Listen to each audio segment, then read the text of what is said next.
Today I'm here before the start of the 2002 season. Of course, in the offseason, we will be seeing LeBron James enter the league. And my goal is going to be to build an 82-0 team around LeBron James, and we're going to be running this as a fantasy draft. I picked the Sacramento Kings because, LeBron, everybody calls him the king, and we're going to try and turn this roster into an 82-0 team. Of course, we have to wait until LeBron comes into the league, so for now, we've got to get prepared by getting as much draft capital as possible so that we can select LeBron in the 2003 draft. And I'm just going to speed this up for you all. I ended up making a ton of trades, basically just trading away random players to get draft picks. But I do have the real life trade rules on, so I can't just sign players and immediately trade them for picks, which is going to make this even more difficult. Also, I went into free agency and added some additional players to our team because I traded a lot of guys away, and I signed them to 2-year deals so that I can try to trade them in the offseason, maybe even including them in a trade package for the number 1 pick. And in season number 1, we were a little bit better than I wanted to be, considering we're trying to draft LeBron. 19-27, we're kind of close to 500. So I'm going to trade away some of my role players so that we can get even more draft capital that we can use to move up in the 2003 draft. And since I'm already making trades, I thought, why not try and get a little bit ahead of the curve? I'm going to try and trade for this Indiana Pacers first round pick in this year's draft because they're really bad right now. I'll give them 4 first and they'll accept it. Maybe I overpaid in that trade, but we need LeBron James on this roster, and I also want to try and get guys like D-Wade, Melo, and Chris Bosh on the team. At the end of season number 1, we were 28-54. It was a bad year, but that doesn't really matter too much. Now we're headed to the draft lottery. We had good odds to land the number 1 pick, but unfortunately, we didn't land it. So now I've got to trade for that pick. And it took a lot of future draft capital, but luckily I had that stockpiled and I can get a deal done. Now we have the number 1 overall pick. But I also want to get some of these other high picks. Unfortunately, I can't trade for the Jazz's 2nd pick, but maybe I can trade for the 4th pick. We were able to land the 3rd pick in the lottery and then trade for the number 1 pick, so why not go ahead and get number 4 as well? It took a lot more draft capital, but the job was done. Now we have the number 1 pick, the number 3 pick, and the number 4 pick. Of course, first overall, I'm picking Bron. Unfortunately, Melo ended up going 2nd. I would have liked to have him on our team, but instead, I'll go ahead and reunite the Miami Big Three, selecting Chris Bosh and Dwayne Wade 3rd and 4th overall. Now we've got a good young core, and remember, from the fantasy draft, we ended up landing Yao Ming, so we've got some solid young guys to work with. In addition to that, we've got cap space. I wanted to try and get Tim Duncan, but I guess he wasn't too interested because we were bad last year. Same thing goes for other guys like Jason Kidd. We really couldn't land any of the top free agents. But an underrated guy who, if you're doing any Kobe era rebuilds, I'd recommend you getting is Gilbert Arenas. He progresses so well in this game, and I was able to land him on a contract because nobody else was even offering him deals. After signing Gilbert, I tried to go after some other players, but nobody was really too interested. Ultimately, I ended up settling on Carlos Boozer as my 2nd addition in free agency. Then I went out and I added Hedo Turkoglu on a 1-year contract, and then went ahead and signed some other guys on 2-year minimum deals so that I could go out and trade them later on. With all of that done, I felt like the team was looking pretty good, and we've got a blueprint in place to go ahead and start building this dynasty that will hopefully one day go 82-0. For now though, we've got a solid young core that we should be able to build with. Next year's draft, Dwight Howard enters the league, and I'm definitely interested in getting him to add him to our young core. He might be a backup considering we have Yao Ming on the roster as of now, but let's go ahead and get into the season.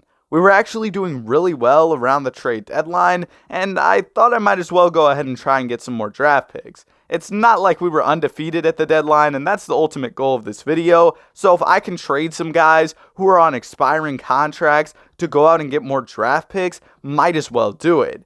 I know that it might not help us in the wins column this year, but later down the line, those picks will help us. I also added a couple role players in Doug Christie and Malik Rose, who I might use in future trades as they're both on longer term deals. At the end of the season, unfortunately, Melo was named Rookie of the Year, which kind of stinks because we didn't have the chance to draft him. But we did have a really good season this year, making it to the number 1 seed after last year we were in the draft lottery. And what did I tell y'all about Gilbert, man? He goes ahead and wins the Finals MVP. This offseason, we've got 2 big things to worry about: the NBA draft and the expansion draft. First of all, I want to go ahead and get the first overall pick in this year's draft so that we can add Dwight Howard to the squad. He'll be a really good young player for us to build with, and we get that deal done. Next, I need a couple players for the expansion draft, so I'm going to make this trade with the Warriors. They only let you protect so many players,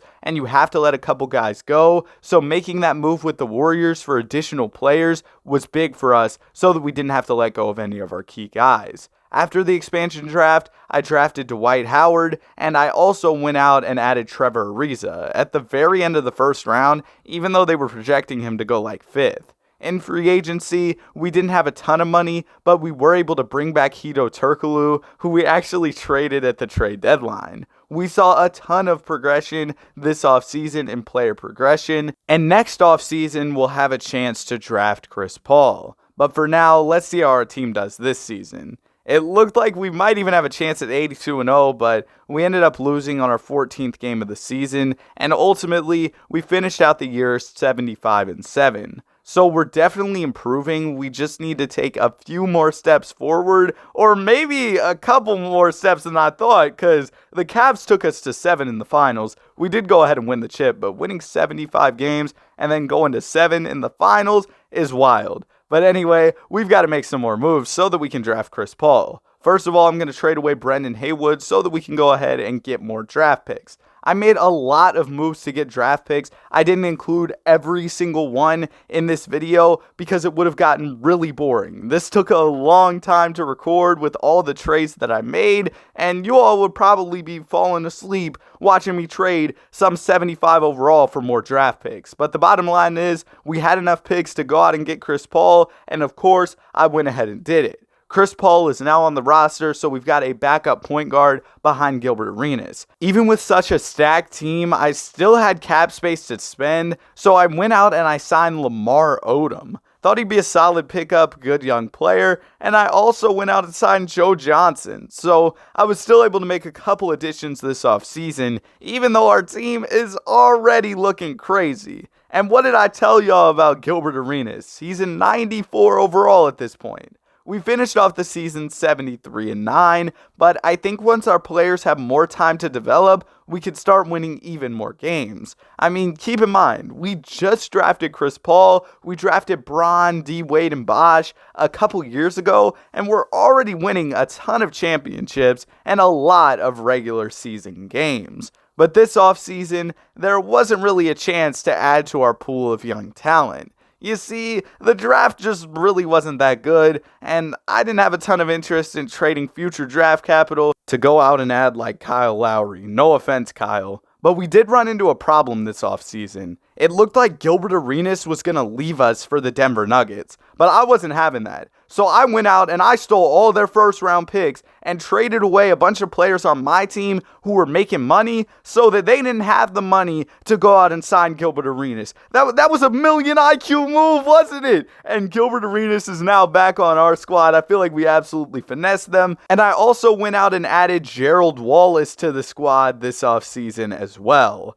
The team just continues to get better and better. Chris Paul went up 6 overalls, but we're going to have a chance to add even more young talent as Kevin Durant is coming into the league next offseason. For now, though, we had another successful year, going 75-7, and of course, winning another NBA championship. But if we could add KD to this already great roster, oh man, we're about to be even better. So we've got to go out and do that, of course. I have a ton of draft capital to work with. I've also been signing players to multi-year deals so that I could trade them, and we got that first overall pick trade done fairly easily. Then I traded one of my picks later in the draft for more future draft capital. After those moves were done, we went out and we drafted Kevin Durant first overall. But the offseason isn't done yet. We got to bring back Bron, Chris Bosh, and Dwayne Wade. This is about to be a stressful offseason. We got to bring back Yao too?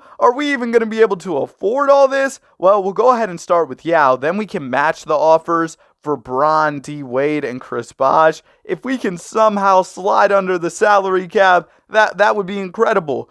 But it looks like we might be able to do it. Our final player is Chris Bosh that we have to bring back, and it looks like we can afford it. Welcome back, Chris Bosh. Then we'll also go ahead and sign Matt Bonner to the team as well. I don't know how we pulled that off, but now the team's even crazier. Chris Paul's already up to a 92 going into year 3, and he is our 6th man. We've got Dwight Howard as the 7th man, KD as our 8th man. The team is stacked. But even with such a stacked team, we still ended up losing a game this season, and it was by 3 points early on to the Grizzlies. Ultimately, we ended up with 4 losses on the entire season, so we're getting closer and closer. Maybe if we can draft another superstar to this team, we'll be able to go ahead and get that 82-0 season. I mean, we ended off the season this year on a 44-game win streak, and of course, we ended up with another championship. This season, the Oklahoma City Thunder have the number 1 overall pick. And this year's draft has Derrick Rose and Russell Westbrook. I don't need both of them because I already have a lot of guards, but I would like to draft one of them. So I just went ahead and I traded for that pick, and I decided on drafting Derrick Rose. Derrick Rose will be another good addition to our team, another young superstar who should be able to develop well on our roster. Our offseason isn't done yet though. We've got to bring back Dwight Howard, and we're running into some salary cap issues. We don't have room under the hard cap to re-sign Dwight Howard, so I have to make a move to clear up money, which unfortunately means that Yao Ming, who has been here since the start of the rebuild, is going to have to get traded away.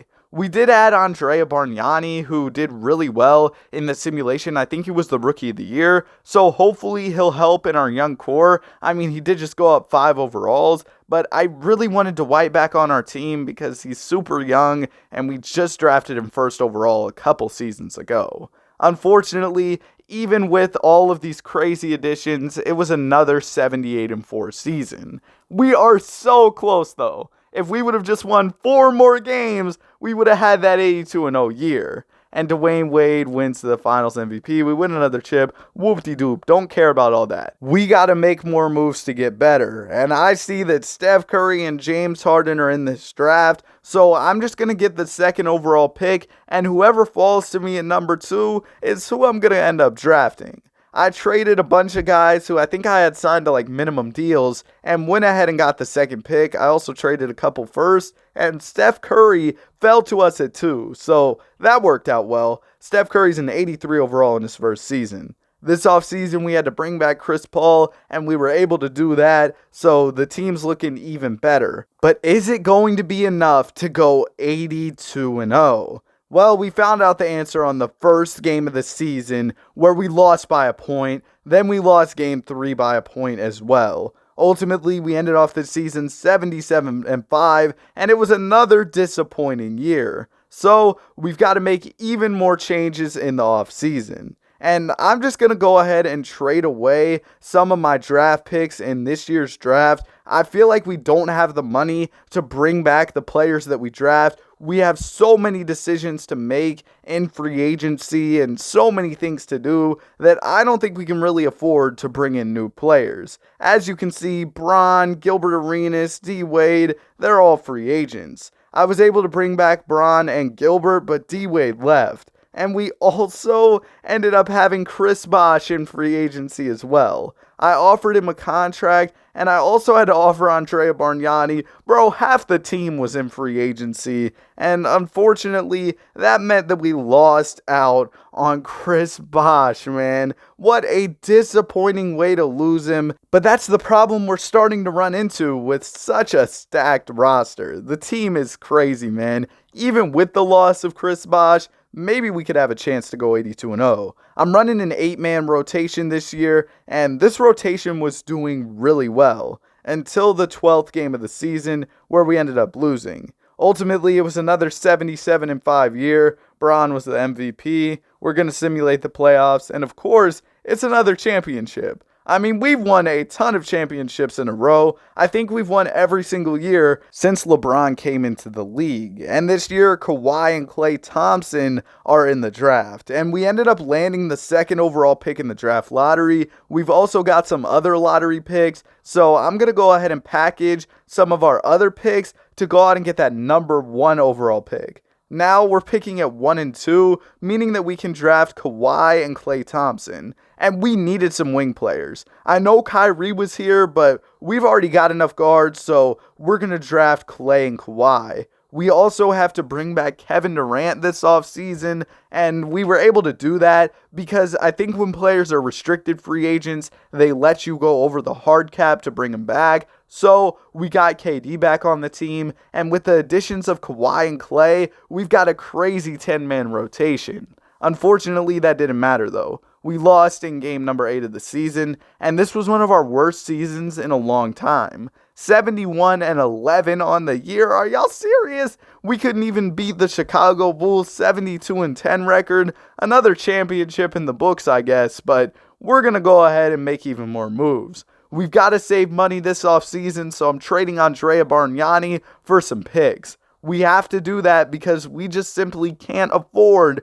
to go out and pay all these players. I also have a ton of draft picks this year, and I just went ahead and traded all of them away. We can't really afford to trade up. I brought back Derrick Rose this offseason. Luckily, he was the only player I had to bring back, but unfortunately, that wasn't enough for us to go 82-0.